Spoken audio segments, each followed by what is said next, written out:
ਸਤਿ ਸ਼੍ਰੀ ਅਕਾਲ ਜੀ। ਤੁਸੀਂ ਪ੍ਰਾਈਮ ਮਿਨਿਸਟਰ ਟੈਲੀਵਿਜ਼ਨ ਦੇਖ ਰਹੇ ਹੋ। ਦੋਸਤੋ, ਮੈਂ ਹਾਂ ਸਵਰਨ ਸਿੰਘ ਟਹਿਣਾ ਤੇ ਹਰ ਰੋਜ਼ ਦੀ ਤਰ੍ਹਾਂ ਹੀ ਪ੍ਰੋਗਰਾਮ ਖਬਰ ਦੀ ਖਬਰ ਲੈ ਕੇ ਹਾਜ਼ਰ ਹਾਂ। ਪਹਿਲੀ ਵੱਡੀ ਖਬਰ ਦੇ ਵੱਲ ਜਾਣ ਤੋਂ ਪਹਿਲਾਂ ਪੰਜਾਬ ਦੇ ਮੌਸਮ ਦੀ ਹਾਲ ਬਿਆਨੀ। ਲੰਘੇ ਕੱਲ੍ਹ ਪੰਜਾਬ ਦੇ ਕੁਝ ਹਿੱਸਿਆਂ ਦੇ ਵਿੱਚ ਕਣੀਆਂ ਪਈਆਂ। ਗਰਮੀ ਘੱਟ ਸੀ। ਬੇਸ਼ੱਕ ਪੂਰੇ ਪੰਜਾਬ ਦੇ ਵਿੱਚ ਮੀਂਹ ਨਹੀਂ ਪਿਆ, ਪਰ ਕੁਝ ਕੁ ਥਾਵਾਂ ਦੇ ਉੱਤੇ ਦਰਮਿਆਨਾ ਜਿਹਾ ਮੀਂਹ ਪਿਆ, ਕਣੀਆਂ ਪਈਆਂ। ਜਲੰਧਰ ਦੇ ਵਿੱਚ ਭੂਰ ਜੀ ਪਈ ਆ, ਸੜਕਾਂ ਗਿੱਲੀਆਂ ਜਿਹੀਆਂ ਹੋਈਆਂ। ਮੌਸਮ ਵਿਭਾਗ ਨੇ ਗੱਲ ਕਹੀ ਆ ਕਿ ਆਉਂਦੇ 48 ਘੰਟਿਆਂ ਦੇ ਵਿੱਚ ਪੰਜਾਬ ਦੇ ਕਈ ਹਿੱਸਿਆਂ ਦੇ ਵਿੱਚ ਚੋਖਾ ਮੀਂਹ ਪੈਣ ਦੀ ਸੰਭਾਵਨਾ। ਪਰ ਦੂਜੀ ਗੱਲ ਇਹ ਹੈ ਜੀ ਕਿ ਇਸ ਵਕਤ ਜਦੋਂ ਤਪਸ਼ ਘਟੀ ਹੈ ਤਾਂ ਸਾਰਿਆਂ ਨੂੰ ਹੀ ਰਾਹਤ ਮਿਲੀ ਹੈ।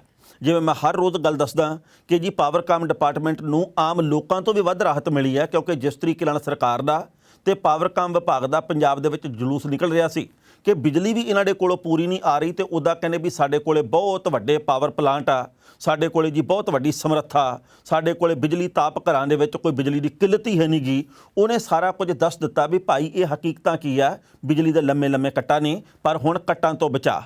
ਉਸ ਤੋਂ ਅਗਲੀ ਗੱਲ ਇਹ ਹੈ ਕਿ ਦਿੱਲੀ ਦੇ ਵਿੱਚ, ਹਰਿਆਣੇ ਦੇ ਵਿੱਚ ਤੇ ਬਾਕੀ ਵੱਖ-ਵੱਖ ਥਾਵਾਂ ਦੇ ਉੱਤੇ ਵੀ ਹਲਕਾ ਜਿਹਾ ਦਰਮਿਆਨਾ ਜਿਹਾ ਮੀਂਹ ਪਿਆ, ਪਰ ਮੋੜੇਤਾਰ ਮੀਂਹ ਨਹੀਂ ਪਿਆ ਕਿਸੇ ਵੀ ਪਾਸੇ ਪਿਛਲੇ 2 ਦਿਨਾਂ ਦੇ ਵਿੱਚ।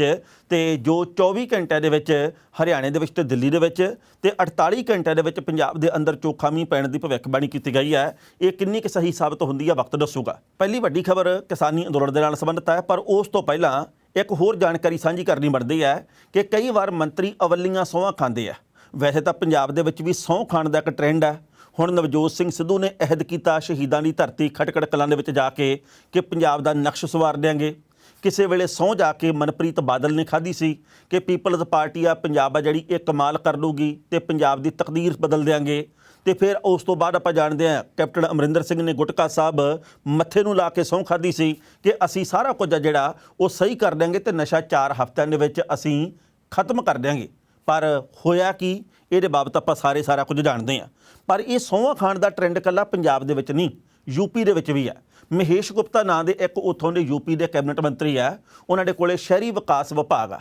ਸੋ ਉਹਨਾਂ ਦੇ ਵੱਲੋਂ ਇੱਕ ਨਵੀਂ ਸਹੁੰ ਖਾਧੀ ਗਈ ਹੈ। ਉਹ ਕਹਿੰਦੇ ਜੀ ਕਿ ਇਸ ਤੋਂ ਪਹਿਲਾਂ ਮੈਂ ਸਹੁੰ ਖਾਧੀ ਸੀ ਕਿ ਓਨੀ ਦੇਰ ਤੱਕ ਮੈਂ ਖਾਣਾ ਨਹੀਂ ਖਾਣਾ, ਓਨੀ ਦੇਰ ਤੱਕ ਮੈਂ ਰੋਟੀ ਨਹੀਂ ਖਾਣੀ, ਜਿੰਨੀ ਦੇਰ ਤੱਕ ਭਾਰਤ ਦੇ ਵਿੱਚੋਂ ਅੱਤਵਾਦ ਮੁੱਕਦਾ ਨਹੀਂ। ਤੇ ਅੱਤਵਾਦ ਲਗਭਗ ਮੁੱਕ ਚੁੱਕਿਆ ਭਾਰਤ ਦੇ ਵਿੱਚੋਂ, ਇਸ ਕਰਕੇ ਮੈਂ ਰੋਟੀ ਖਾਣੀ ਸ਼ੁਰੂ ਕਰਤੀ। ਉਹ ਕਹਿੰਦੇ ਜੀ ਹੁਣ ਮੈਂ ਇੱਕ ਵਾਰ ਫਿਰ ਰੋਟੀ ਛੱਡਣ ਲੱਗਾ, ਮੈਂ ਹੁਣ ਖਾਣਾ ਛੱਡਣ ਲੱਗਾ, ਕਿਉਂਕਿ ਮੈਂ ਇਸ ਗੱਲ ਦੀ ਸਹੁੰ ਖਾਨਾ ਜਿੰਨੀ ਦੇਰ ਤੱਕ ਭਾਰਤ ਦੇ ਵਿੱਚੋਂ ਕਰੋਨਾ ਮਹਾਮਾਰੀ ਮੁੱਕਦੀ ਨਹੀਂ, ਓਨੀ ਦੇਰ ਤੱਕ ਮੈਂ ਅੰਨ ਦਾ ਦਾਣਾ ਮੂੰਹ ਦੇ ਉੱਤੇ ਨਹੀਂ ਧਰਨਾ। ਵੈਸੇ ਤਾਂ ਮਹੇਸ਼ ਗੁਪਤਾ ਸਾਹਿਬ ਨੇ ਇਹ ਸਹੁੰ ਉਸ ਵੇਲੇ ਖਾਧੀ ਹੈ ਜਦੋਂ ਭਾਰਤ ਦੇ ਵਿੱਚੋਂ ਕਰੋਨਾ ਦੀ ਦੂਜੀ ਲਹਿਰ ਲਗਭਗ ਜਾ ਚੁੱਕੀ ਹੈ। ਜਾਂ ਤਾਂ 1.5 ਸਾਲ ਪਹਿਲਾਂ ਸਹੁੰ ਖਾਧੇ ਤੇ ਹੁਣ ਤੱਕ ਪਤਾ ਲੱਗਦਾ ਜੀ ਕਿ ਉਹ ਕਿੰਨੇ ਕੁ ਅਕੀਦੇ ਦੇ ਪੱਕੇ ਆ ਤੇ ਉਹ ਕਿੰਨੀ ਕੁ ਦ੍ਰਿੜਤਾ ਦੇ ਨਾਲ, ਕਿੰਨੇ ਕੁ ਸਿਰੜ ਦੇ ਨਾਲ ਅੱਗੇ ਵਧਦੇ ਆ। ਹੁਣ ਜਦੋਂ ਮੁੱਕ ਹੀ ਚੁੱਕਿਆ ਤੇ ਭਾਵੇਂ ਪਰਸੋਂ ਪ੍ਰਸ਼ਾਦਾ ਛਕ ਲਓ, ਇਹੀ ਗੱਲ ਕਹਿਣੀ ਵੀ ਮੂਲੀ ਵਾਲੇ ਪਰੌਂਠੇ ਮੈਂ ਤਾਂ ਕਰਕੇ ਖਾਧੇ ਆ, ਕਰੋਨਾ ਮੁੱਕ ਗਿਆ, ਸਾਡੇ ਇਲਾਕੇ ਦੇ ਵਿੱਚ ਕੇਸ ਕੋਈ ਨਹੀਂ ਆਇਆ।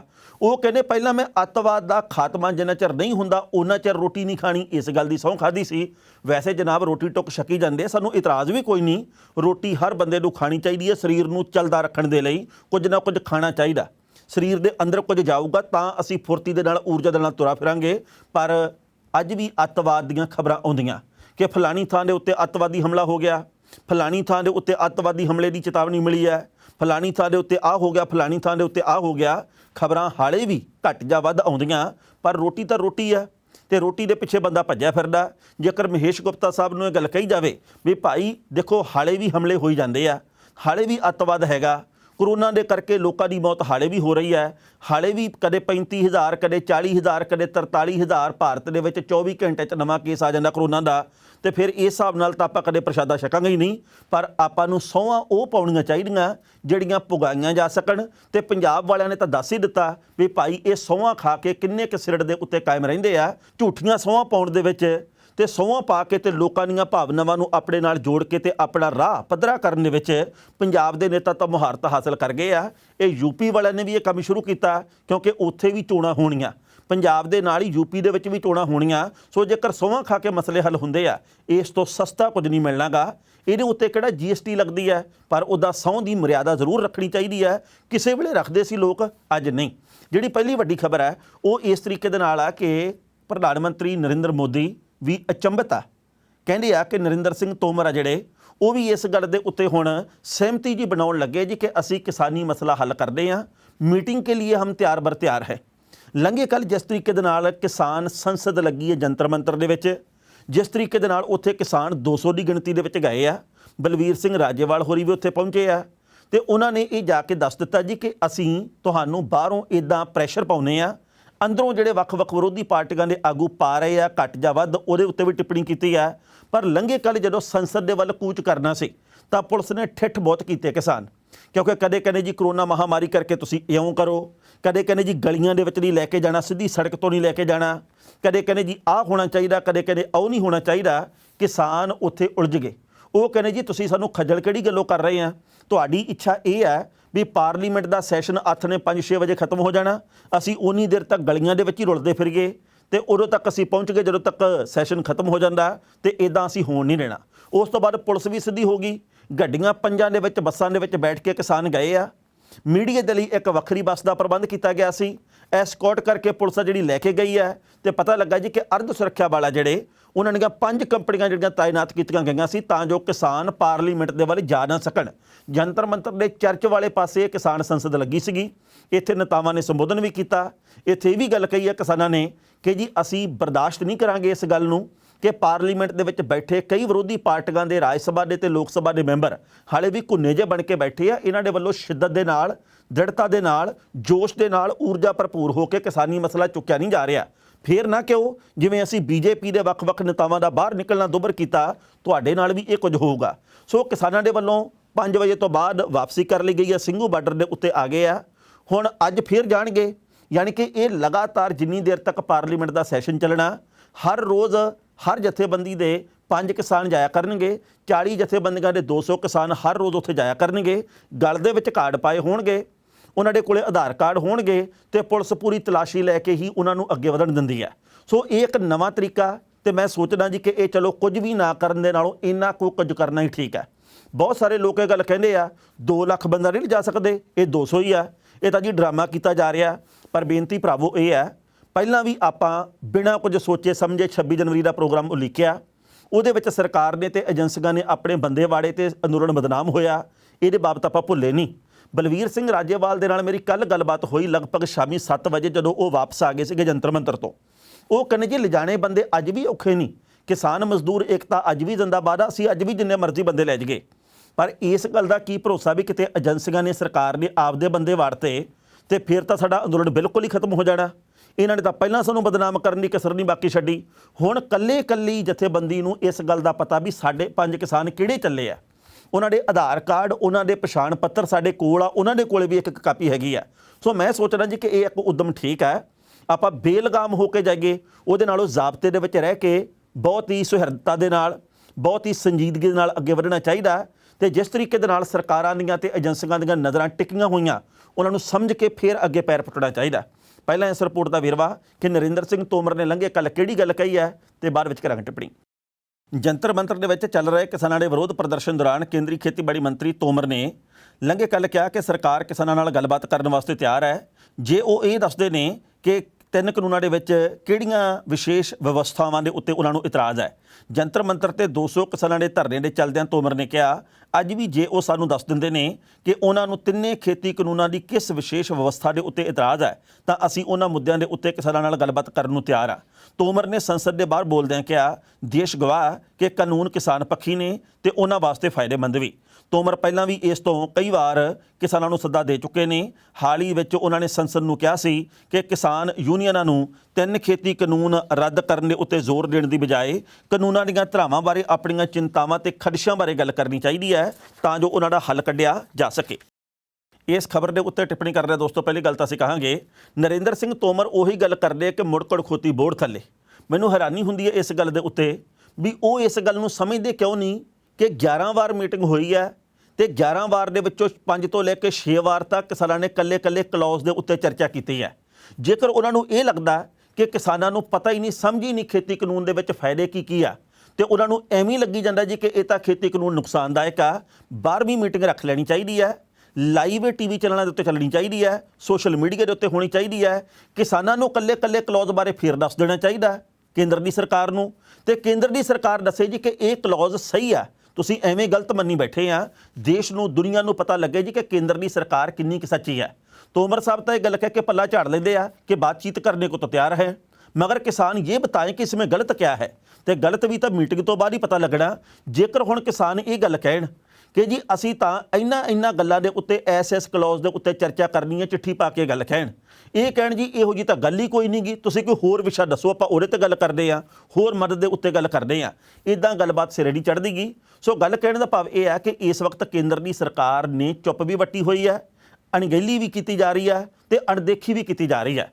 पर जिस तरीके दे नाल तोमर होरां दे उत्ते जां केंद्र की सरकार दे उत्ते दबाव बन रहा, आउंदे समय दे विच किसान आगूआं दा कहना जी कि ये झुकणगे।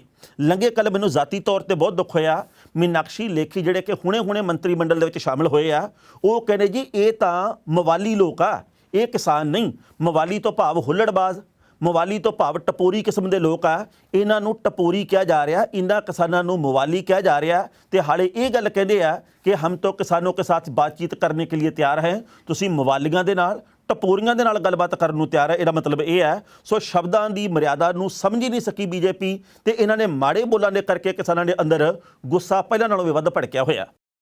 नवजोत सिंह सिद्धू दा ताजपोशी समागम अज है। कई दर्शकों ने यह प्रोग्राम शायद देख लिया होवे जदों तक ये ताजपोशी समागम होना, तो कईयां ने हाले देखना होगा जदों तक ये ताजपोशी समागम दीयां नवीं खबरां आउणगीਆਂ। पर गल यह है कि अज ताजपोशी समागम होना।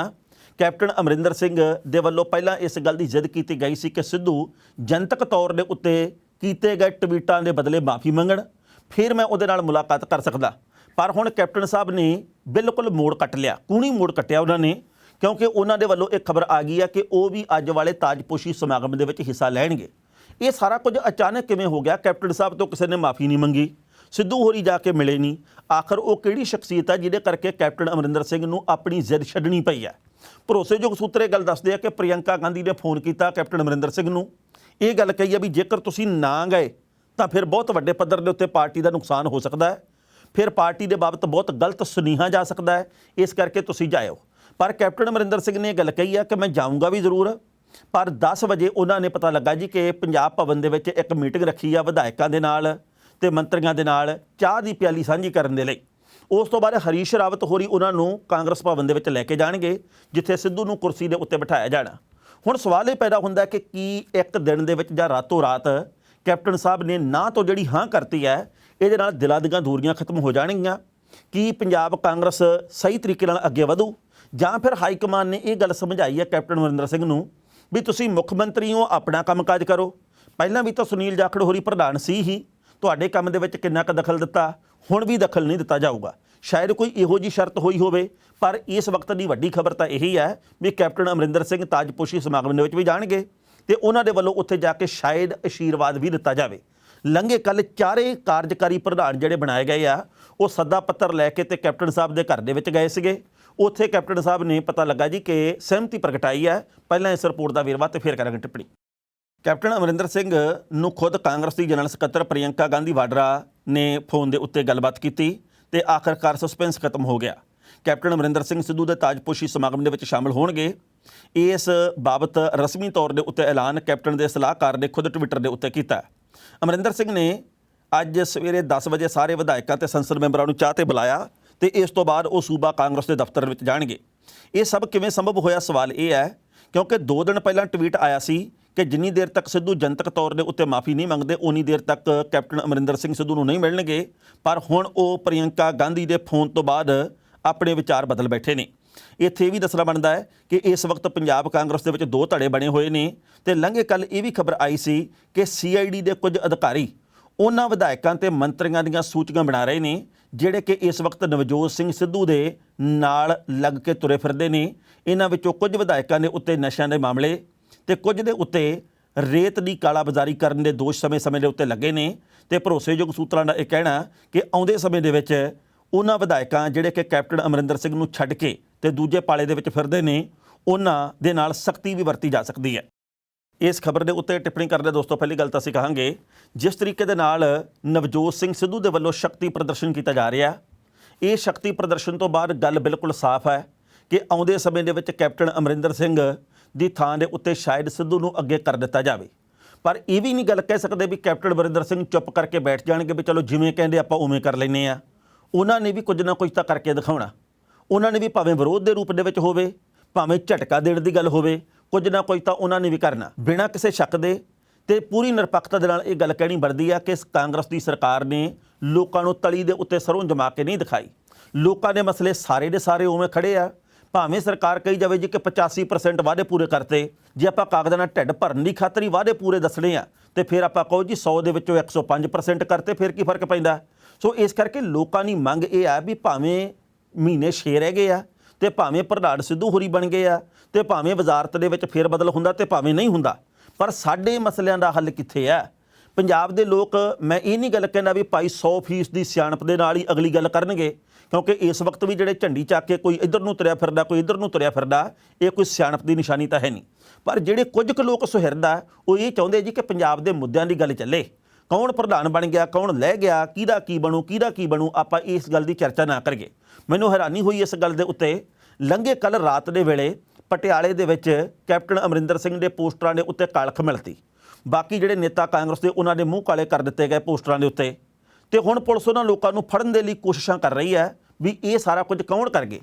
ਇਹਦਾ ਪਤਾ ਲੱਗਦਾ ਕਿ ਪੰਜਾਬ ਦੇ ਲੋਕਾਂ ਦਾ ਇੱਕ ਹਿੱਸਾ ਕਿੰਨਾ ਕੁ ਸਿਆਣਾ। ਕਦੇ ਅਸੀਂ ਕਿਸੇ ਧਰਮ ਦੇ ਨਾਂ ਦੇ ਉੱਤੇ ਸ਼ਰਾਰਤ ਕਰਦੇ ਹਾਂ, ਕਦੇ ਰਾਜਨੀਤੀ ਦੇ ਨਾਂ 'ਤੇ ਸ਼ਰਾਰਤ ਕਰਦੇ ਹਾਂ। ਇਹ ਲੋਕ ਕਿੰਨੇ ਵਿਹਲੜ ਹੋਣਗੇ, ਭਾਵੇਂ ਕਿਸੇ ਵੀ ਪਾਰਟੀ ਨਾਲ ਸੰਬੰਧਿਤ ਹੈ, ਜਿਹੜੇ ਕਿ ਇਹੋ ਜਿਹੀਆਂ ਕਰਤੂਤਾਂ ਕਰਦੇ ਆ। ਨਾ ਤਾਂ ਕੋਈ ਪੋਸਟਰ ਲਾਉਣ ਦੇ ਨਾਲ ਤੇ ਨਾ ਹੀ ਲਾਉਣ ਦੇ ਨਾਲ ਪੰਜਾਬ ਦਾ ਕੋਈ ਮਸਲਾ ਹੱਲ ਨਹੀਂ ਹੁੰਦਾ। ਕਿਸੇ ਦੇ ਪੋਸਟਰ ਵੱਡੇ ਵੱਡੇ ਕਰਕੇ ਲਾ ਦਿਓ, ਪੰਜਾਬ ਦੇ ਪੱਲੇ ਕੀ ਰਹਿੰਦਾ। ਕਿਸੇ ਦੇ ਪੋਸਟਰ ਲਾ ਦਿਓ, ਪਾੜ ਦਿਓ, ਕਾਲਖ ਮਿਲ ਦਿਓ, ਇਹਦੇ ਨਾਲ ਪੰਜਾਬ ਦਾ ਨੁਕਸਾਨ ਕੀ ਹੁੰਦਾ।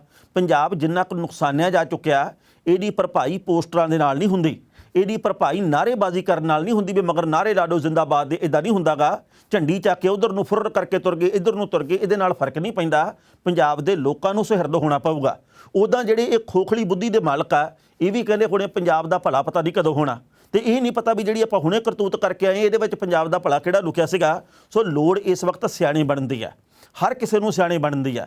ਕਿਸੇ ਵੀ ਰਾਜਨੀਤਿਕ ਪਾਰਟੀ ਦੇ ਨਾਲ ਤੁਸੀਂ ਜੁੜੇ ਹੋ ਸਕਦੇ ਆ, ਪਰ ਮੁਲਾਂਕਣ ਕਰਿਆ ਕਰੋ, ਇਸ ਗੱਲ ਦੀ ਪੜਚੋਲ ਵੀ ਕਰਿਆ ਕਰੋ ਵੀ ਸਾਡੀ ਪਾਰਟੀ ਕਿੱਥੇ ਜੇ ਖੜੀ ਹੈ ਤੇ ਸਾਡੇ ਹਲਕੇ ਦੇ ਇਲਾਕੇ ਦੇ ਮੈਂਬਰ ਨੇ, ਭਾਵੇਂ ਉਹ ਵਿਧਾਨ ਸਭਾ ਤੇ ਭਾਵੇਂ ਲੋਕ ਸਭਾ ਦਾ, ਉਹਨੇ ਕੀਤਾ ਕੀ ਹੈ। ਜੇ ਉਹਨੇ ਚੰਗਾ ਕੰਮ ਕੀਤਾ ਉਹਨੂੰ ਵੋਟ ਫੇਰ ਪਾਓ, ਜੇ ਨਹੀਂ ਕੀਤਾ ਉਹਨੂੰ ਨਕਾਰ ਦਿਓ। ਕੇਂਦਰ ਦੇ ਖੇਤੀਬਾੜੀ ਮੰਤਰੀ ਨਰਿੰਦਰ ਸਿੰਘ ਤੋਮਰ ਨੇ ਲੰਘੇ ਕੱਲ੍ਹ ਇਹ ਗੱਲ ਕਹੀ ਸੀ ਕਿ ਪੰਜਾਬ ਦੇ ਜਿਹੜੇ ਕਿਸਾਨ ਨੇ ਉਹਨਾਂ ਦੇ ਵਿੱਚੋਂ ਵੱਡੀ ਗਿਣਤੀ ਦੇ ਵਿੱਚ 5 ਲੱਖ ਤੋਂ ਵੱਧ ਕਿਸਾਨ ਇਹੋ ਜਿਹੇ ਆ ਜਿਨ੍ਹਾਂ ਨੇ ਪ੍ਰਧਾਨ ਮੰਤਰੀ ਕਿਸਾਨ ਯੋਜਨਾ ਦੇ ਤਹਿਤ ਗਲਤ ਰਾਸ਼ੀ ਹਾਸਲ ਕੀਤੀ ਹੈ। ਯਾਨੀ ਕਿ ਉਹ ਅਯੋਗ ਕਿਸਾਨ ਆ, ਪਰ ਸਾਲ ਦਾ ਫਿਰ ਵੀ 6-6 ਹਜ਼ਾਰ ਰੁਪਈਆ ਆਪਣੇ ਖਾਤਿਆਂ 'ਚ ਪਵਾ ਕੇ ਉਹਨਾਂ ਦੇ ਕੋਲੋਂ ਪੈਸੇ ਅਸੀਂ ਵਾਪਸ ਲਵਾਂਗੇ। ਭਾਰਤ ਦੇ 43 ਲੱਖ ਤੋਂ ਵੱਧ ਕਿਸਾਨ ਇਹੋ ਜਿਹੇ ਆ ਜਿਨ੍ਹਾਂ ਨੇ ਅਯੋਗ ਹੋਣ ਦੇ ਬਾਵਜੂਦ ਪੈਸੇ ਹਾਸਲ ਕੀਤੇ ਆ। 2900 ਤੇ 92 ਕਰੋੜ ਰੁਪਈਆ ਤੋਮਰ ਹੋਰੀ ਕਹਿੰਦੇ ਅਸੀਂ ਉਹਨਾਂ ਦੇ ਕੋਲੋਂ ਵਸੂਲ ਕਰਨਾ। ਰੁਪਈਏ ਕੀ ਵਾਪਸ ਆ ਜਾਣਗੇ? ਕੀ ਇਹ ਅਯੋਗ ਕਿਸਾਨ ਜਿਹੜੇ ਕਰਾਰ ਦਿੱਤੇ ਗਏ ਆ ਸੱਚੀ ਮੁੱਚੀ ਅਯੋਗ ਆ? ਜਦ ਕਿ ਪੰਜਾਬ ਦੇ ਮੁੱਖ ਮੰਤਰੀ ਨੇ ਤਾਂ ਇਹ ਗੱਲ ਕਹੀ ਆ ਇਹ ਕੋਈ ਅਯੋਗ ਨਹੀਂ, ਇਹ ਤਾਂ ਯੋਗ ਆ। ਐਵੇਂ ਜਾਣਬੁੱਝ ਕੇ ਇਸ ਗੱਲ ਨੂੰ ਟਾਰਗੇਟ ਕੀਤਾ ਜਾ ਰਿਹਾ, ਕਿਸਾਨਾਂ ਨੂੰ ਨਿਸ਼ਾਨਾ ਬਣਾਇਆ ਜਾ ਰਿਹਾ। ਸੱਚਾ ਕੌਣ ਹੈ ਇਹਦੇ ਬਾਬਤ ਲੋਕਾਂ ਦੀ ਆਪੋ ਆਪਣੀ ਰਾਏ ਆ, ਪਰ ਪਹਿਲਾਂ ਇਸ ਰਿਪੋਰਟ ਦਾ ਵੇਰਵਾ ਤੇ ਫਿਰ ਕਰਾਂਗੇ ਟਿੱਪਣੀ। ਕਿਸਾਨਾਂ ਨੂੰ ਪ੍ਰਧਾਨ ਮੰਤਰੀ ਕਿਸਾਨ ਨਿਧੀ ਸਨਮਾਨ ਯੋਜਨਾ ਦੇ ਲਾਭ ਨੂੰ ਲੈ ਕੇ ਪੰਜਾਬ ਤੇ ਕੇਂਦਰ ਸਰਕਾਰ ਆਮੋ ਸਾਹਮਣੇ ਹੋ ਗਈਆਂ। ਕੇਂਦਰ ਨੇ ਕਿਹਾ ਕਿ ਪੰਜਾਬ ਦੇ 32% ਕਿਸਾਨ ਪ੍ਰਧਾਨ ਮੰਤਰੀ ਦੀ ਇਸ ਯੋਜਨਾ ਦਾ ਲਾਭ ਲੈਣ ਤੋਂ ਅਯੋਗ ਨੇ। ਇਸ ਦਾ ਵਿਰੋਧ ਕਰਦਿਆਂ ਪੰਜਾਬ ਸਰਕਾਰ ਦਾ ਕਹਿਣਾ ਕਿ ਅਜਿਹੇ ਦੋਸ਼ ਬੇਬੁਨਿਆਦ ਨੇ ਤੇ ਬਿਨਾਂ ਪੁਸ਼ਟੀ ਦੇ ਇਹੋ ਜਿਹੀ ਗੱਲ ਕਹੀ ਜਾ ਰਹੀ ਹੈ। ਉਂਝ ਪੰਜਾਬ ਸਰਕਾਰ ਨੇ ਇਹ ਜ਼ਰੂਰ ਮੰਨਿਆ ਕਿ ਸਾਲ 2019 ਤੋਂ ਲੈ ਕੇ ਹੁਣ ਤੱਕ 6000 ਰੁਪਏ ਸਾਲਾਨਾ ਕੁੱਲ 38 ਕਰੋੜ ਰੁਪਏ ਦੀ ਘੱਟੋ ਘੱਟ ਵਿੱਤੀ ਸਹਾਇਤਾ ਪ੍ਰਾਪਤ ਕਰਨ ਵਾਲੇ 35000 ਤੋਂ ਵੱਧ ਕਿਸਾਨ ਇਨਕਮ ਟੈਕਸ ਦਾ ਭੁਗਤਾਨ ਕਰਨ ਵਾਲੇ ਸਨ। ਇਸੇ ਲਈ ਇਸ ਯੋਜਨਾ ਦੇ ਲਾਭ ਲੈਣ ਤੋਂ ਅਯੋਗ ਨੇ।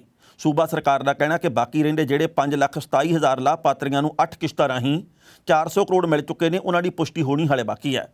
ਕੇਂਦਰ ਨੇ ਭਾਵੇਂ ਇਸ ਸਕੀਮ ਦੇ ਲਈ ਕਿਸਾਨਾਂ ਵੱਲੋਂ ਜਮ੍ਹਾਂ ਕੀਤੇ ਗਏ ਆਨਲਾਈਨ ਦਸਤਾਵੇਜ਼ਾਂ ਦੀ ਪੜਤਾਲ ਕਰਨ ਤੋਂ ਬਾਅਦ ਇਹ ਨਤੀਜਾ ਕੱਢਿਆ ਕਿ ਲਗਭਗ 5,60,000 ਅਯੋਗ ਕਿਸਾਨਾਂ ਨੂੰ ਲਾਭ ਮਿਲਦਾ ਰਿਹਾ। ਬਹੁਤ ਸਾਰੇ ਲਾਭਪਾਤਰੀਆਂ ਦੇ ਨਾਂ ਦੇ ਉੱਤੇ ਕੋਈ ਜ਼ਮੀਨ ਵੀ ਨਹੀਂ, ਪਰ ਫਿਰ ਵੀ ਇਸ ਸਕੀਮ ਦਾ ਲਾਭ ਲੈ ਗਏ। ਇਸ ਦੇ ਨਾਲ ਹੀ ਕਈ ਕਿਸਾਨ ਅਜਿਹੇ ਨੇ ਜਿਨ੍ਹਾਂ ਕੋਲੇ 5 ਏਕੜ ਤੋਂ ਵੱਧ ਜ਼ਮੀਨ ਹੈ ਜਾਂ ਆਮਦਨ ਟੈਕਸ ਅਦਾ ਕਰਨ ਵਾਲੇ ਨੇ, ਉਹਨਾਂ ਨੂੰ ਵੀ ਇਸ ਯੋਜਨਾ ਦਾ ਲਾਭ ਮਿਲ ਗਿਆ। ਇਸ ਖਬਰ ਦੇ ਉੱਤੇ ਟਿੱਪਣੀ ਕਰਦਾ ਦੋਸਤੋ, ਪਹਿਲੀ ਗੱਲ ਤਾਂ ਅਸੀਂ ਕਹਾਂਗੇ ਕਿ ਸਾਨੂੰ ਆਪ ਨੂੰ ਵੀ ਲਾਲਚ ਛੱਡਣਾ ਚਾਹੀਦਾ। ਬਹੁਤ ਸਾਰੇ ਲੋਕ ਇਹੋ ਜਿਹੇ ਵੀ ਹੈ ਜਿਹੜੇ ਕਿ ਅਸਲ ਲਾਭਪਾਤਰੀ ਹੋਣੇ ਚਾਹੀਦੇ ਪਰ ਉਹਨਾਂ ਨੂੰ ਲਾਭ ਨਹੀਂ ਮਿਲਦਾ ਸਰਕਾਰੀ ਯੋਜਨਾਵਾਂ ਦਾ। ਭਾਵੇਂ ਕਿ 6000 ਰੁਪਈਆ ਬਹੁਤੀ ਰਕਮ ਵੱਡੀ ਨਹੀਂ, ਪਰ ਜੇਕਰ ਸਾਡੇ ਕੋਲੇ 5 ਏਕੜ ਤੋਂ ਵੱਧ ਜ਼ਮੀਨ ਹੈ ਤੇ ਜੇਕਰ ਅਸੀਂ ਇਨਕਮ ਟੈਕਸ ਵੀ ਪੇ ਕਰਦੇ ਹਾਂ, ਜੇਕਰ ਸਾਡੇ ਕੋਲੇ ਸਾਰੀਆਂ ਸਹੂਲਤਾਂ ਹੈਗੀਆਂ, ਤਾਂ ਫਿਰ ਅਸੀਂ ਕਿਹੜੀ ਗੱਲੋਂ 6000 ਰੁਪਈਏ ਦੇ ਪਿੱਛੇ ਗਲਤ ਕੰਮ ਕਰਦੇ ਆ, ਜਿਵੇਂ ਕਿ ਹੁਣ ਸਰਕਾਰ ਕਹਿ ਰਹੀ ਆ। ਪਰ ਮੇਰੇ ਮਨ ਦੇ ਵਿੱਚ ਇੱਕ ਇਹ ਵੀ ਗੱਲ ਆ ਰਹੀ ਹੈ ਵੀ ਜਿਹੜੇ ਤਾਂ 500 ਰੁਪਈਆ ਮਹੀਨਾ ਲੈਂਦੇ ਆ, ਸਾਲ ਦਾ 6000 ਰੁਪਈਆ ਤੇ 500 ਰੁਪਈਆ ਮਹੀਨਾ ਬਣਿਆ। ਤੇ ਉਹ ਤਾਂ ਚਲੋ ਆਪਾਂ ਵਾਪਸ ਲੈ ਲਾਂਗੇ, ਆਪਾਂ ਨੂੰ ਪਤਾ ਵੀ ਲੱਗ ਜੂ ਜੀ ਕਿ ਆਹ ਕਿਸਾਨ ਗਲਤ ਤਰੀਕੇ ਨਾਲ ਪੈਸੇ ਲੈ ਗਿਆ, ਆਹ ਵੀ ਲੈ ਗਿਆ। ਪਰ ਨੀਰਵ ਮੋਦੀ ਤੋਂ ਆਪਾਂ ਕੀ ਵਾਪਸ ਕਰਵਾਵਾਂਗੇ? ਵਿਜੇ ਮਾਲਿਆ ਹਜ਼ਾਰਾਂ ਕਰੋੜ ਲੈ ਕੇ ਭੱਜ ਗਿਆ, ਉਹਦੀ ਆਪਾਂ ਕੀ ਲੱਤ ਭੰਨ ਲਈ? ਇੱਥੇ ਮੇਹੁਲ ਚੌਕਸੀ ਜਿਹੜਾ ਕਿੰਨਾ ਪੈਸਾ ਲੈ ਕੇ ਭੱਜ ਗਿਆ, ਉਹਦਾ ਆਪਾਂ ਕੀ ਵਿਗਾੜ ਲਿਆ? ਉਹ ਜਿਹੜੇ ਵੱਡੇ ਮਗਰਮੱਛ ਆ ਉਹਦੇ ਵੱਲ ਵੀ ਕੇਂਦਰ ਦੀ ਸਰਕਾਰ ਖਿਆਲ ਕਰੇ। ਇਕੱਲੇ ਕਿਸਾਨ ਟਾਰਗੇਟ ਨਹੀਂ ਕਰਨੇ ਚਾਹੀਦੇ। ਕਿਸਾਨਾਂ ਦਾ ਇੱਕ ਹਿੱਸਾ ਜਿਹੜਾ ਕਿ ਲਾਲਚ ਕਰਦਾ ਜਾਂ ਕੋਈ ਵੀ ਹੋਵੇ, ਭਾਵੇਂ ਮੇਰੇ ਵਰਗਾ ਹੋਵੇ, ਉਹ ਵੀ ਮਾੜੀ ਗੱਲ ਆ, ਉਹਨਾਂ ਨੂੰ ਵੀ ਨਹੀਂ ਕਰਨਾ ਚਾਹੀਦਾ। ਪਰ ਸਰਕਾਰ ਨੂੰ ਵੀ ਇਸ ਵਕਤ ਉਹਨਾਂ ਮਗਰਮੱਛਾਂ ਦੇ ਵੱਲ ਖਿਆਲ ਕਰਨਾ ਚਾਹੀਦਾ ਜਿਹੜੇ ਕਿ ਰਗੜਾ ਲਾ ਕੇ ਦੇਸ਼ ਨੂੰ, ਬੈਂਕਾਂ ਨੂੰ, ਸਰਕਾਰਾਂ ਨੂੰ ਤੇ ਸਾਰਿਆਂ ਦੀ ਮਿਲੀ ਭੁਗਤ ਦੇ ਨਾਲ ਹੀ ਫਰਾਰ ਹੋਏ ਤੇ ਹਾਲੇ ਤੱਕ ਫੜੇ ਨਹੀਂ ਗਏ ਤੇ ਸ਼ਾਇਦ ਫੜੇ ਵੀ ਨਾ ਜਾਣ। ਉਸ ਤੋਂ ਅਗਲੀ ਗੱਲ ਇਹ ਹੈ ਵੀ ਸਾਡੇ ਵਿੱਚ ਲਾਲਚ ਤਾਂ ਹੈਗਾ ਹੀ ਆ। ਮੈਂ ਬਹੁਤ ਸਾਰੇ ਇਹੋ ਜਿਹੇ ਲੋਕਾਂ ਦੇ ਬਾਰੇ ਵੀ ਜਾਣਿਆ ਜਿਨ੍ਹਾਂ ਦੇ ਕੋਲੇ ਗੱਡੀਆਂ ਕਈ ਆ, ਜਿਨ੍ਹਾਂ ਦੇ ਕੋਲੇ 2-2 ਮੰਜ਼ਲਾ ਕੋਠੀਆਂ, ਜਿਨ੍ਹਾਂ ਦੇ ਘਰ ਦੇ ਵਿੱਚ ਜੇਕਰ 5 ਜਣੇ ਤੇ ਉਹਦੇ ਵਿੱਚੋਂ 3 ਜਣੇ ਕਮਾਊ ਵੀ ਹੈ, ਜਿਨ੍ਹਾਂ ਦੇ ਘਰੇ 2 ਟਰੈਕਟਰ ਵੀ ਖੜੇ ਜਾਂ 1 ਟਰੈਕਟਰ ਖੜਾ, ਜਿਨ੍ਹਾਂ ਦੇ ਕੋਲੇ ਆਰਥਿਕ ਕੋਈ ਮਜਬੂਰੀ ਨਹੀਂ, ਪਰ ਫਿਰ ਵੀ ਉਹ ਕਹਿੰਦੇ ਜੀ ਕਿ ਅਸੀਂ ਆਟਾ ਦਾਲ ਸਕੀਮ ਦਾ ਲਾਭ ਲੈਣਾ। ਮੇਰਾ ਇੱਕ ਦੋਸਤ ਆ, ਉਹ ਕਹਿੰਦਾ ਜੀ ਕਿ ਕਈ ਵਾਰ ਤਾਂ ਬੁਲਟ ਦੇ ਉੱਤੇ ਆਉਂਦੇ ਆ ਆਟਾ ਲੈਣ। ਉਹ ਕਹਿੰਦੇ ਜੀ ਰਾਸ਼ਨ ਸਾਨੂੰ ਦਿਓ, ਸਕਾਰਪੀਓ ਗੱਡੀ ਲੈ ਕੇ ਆਉਂਦੇ ਆ। ਉਹ ਕਹਿੰਦੇ ਜੀ ਕਣਕ ਤੇ ਦਾਲ ਅਸੀਂ ਲੈਣ ਆਏ ਆ। ਸੋ ਸਾਨੂੰ ਆਦਤਾਂ ਵੀ ਆਪਣੀਆਂ ਬਦਲਣੀਆਂ ਚਾਹੀਦੀਆਂ। ਜਿਹੜੇ ਸਹੀ ਲੋਕ ਆ, ਲੋੜਵੰਦ, ਉਹਨਾਂ ਦੀ ਮਦਦ ਹੋਣੀ ਚਾਹੀਦੀ ਹੈ। ਅਯੋਗ ਲੋਕਾਂ ਨੂੰ ਆਪਣੀ ਨੈਤਿਕ ਜ਼ਿੰਮੇਵਾਰੀ ਅਦਾ ਕਰਨੀ ਚਾਹੀਦੀ ਵੀ ਨਹੀਂ ਯਾਰ ਮੈਂ ਨਹੀਂ ਇਹ ਕੁਝ ਕਰਨਾ, ਮੇਰੀ ਥਾਂ ਦੇ ਉੱਤੇ ਫਲਾਣੇ ਨੂੰ ਜ਼ਰੂਰਤ ਹੈ, ਉਹਨੂੰ ਪਹਿਲ ਦੇ ਆਧਾਰ ਦੇ ਉੱਤੇ ਸਾਰੀ ਚੀਜ਼ ਮਿਲੇ। ਖਬਰਾਂ ਦੇ ਉੱਤੇ ਵਿਚਾਰ ਚਰਚਾ ਹੋਰ ਵੀ ਕੀਤੀ ਜਾ ਸਕਦੀ ਸੀ, ਪਰ ਜੋ ਵਕਤ ਦੀ ਘਾਟੇ ਰੁਕਣ ਦਾ ਇਸ਼ਾਰਾ ਕਰ ਰਹੀ ਹੈ। ਕੱਲ੍ਹ ਨੂੰ ਇਸੇ ਵੇਲੇ ਖਬਰ ਦੀ ਖਬਰ ਲੈ ਕੇ ਫਿਰ ਹਾਜ਼ਰ ਹੋਵਾਂਗੇ। ਉਦੋਂ ਤੱਕ ਲਈ ਆਗਿਆ ਦਿਓ। ਬਹੁਤ ਬਹੁਤ ਮਿਹਰਬਾਨੀ।